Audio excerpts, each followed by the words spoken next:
ये समोर समोर समोर जावर जी, इस दफा जो है महेश शर्मा को आपके खिलाफ तृणमूल खड़ा किया है और ये तृणमूल कह रही है कि हम जो है 20 साल का किला को जो है बीजेपी का 20 साल का किला को हम जो यहाँ पे मिसमार करेंगे। क्या बोलना चाहते हैं इस विषय में?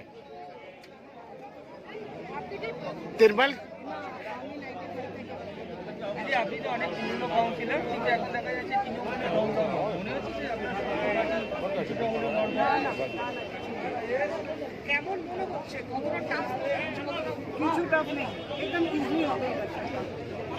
अच्छा झावर जी, इस दफा जो है तृणमूल जो है इस दफा तृणमूल जो है महेश शर्मा को उतारा है। ये कह रही है कि 20 साल बीजेपी के किला को 42 में मिसमार करेंगे। तो क्या कहना चाहेंगे आप तो बहुत अच्छा काम कर चुकी हैं अपने वार्ड में।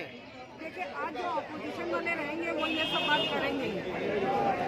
आज जो अपोजिशन वाले रहेंगे वो ये सब बात करेंगे और आप लोग ये सोचते हैं कि आज टीएमसी के आने से आउट ऑफ होगा, ऐसा नहीं। यहाँ वार्ड 42 ऐसा वार्ड है जो एकदम सब चीज़ एकदम पीसफुल होता है।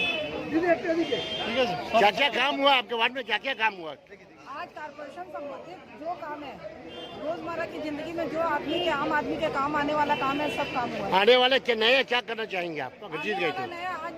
आज इतने सालों से आने वाले नया हम यही चाहते हैं कि जो चीज बाकी है, आज देखिए, आज कोई भी चीज है क्योंकि वार्ड 42 एक परिवार की तरह है। आज कोई बोले कि आज परिवार में सब चीज हो गया, लेकिन परिवार में ये काम रहता है कि कुछ न कुछ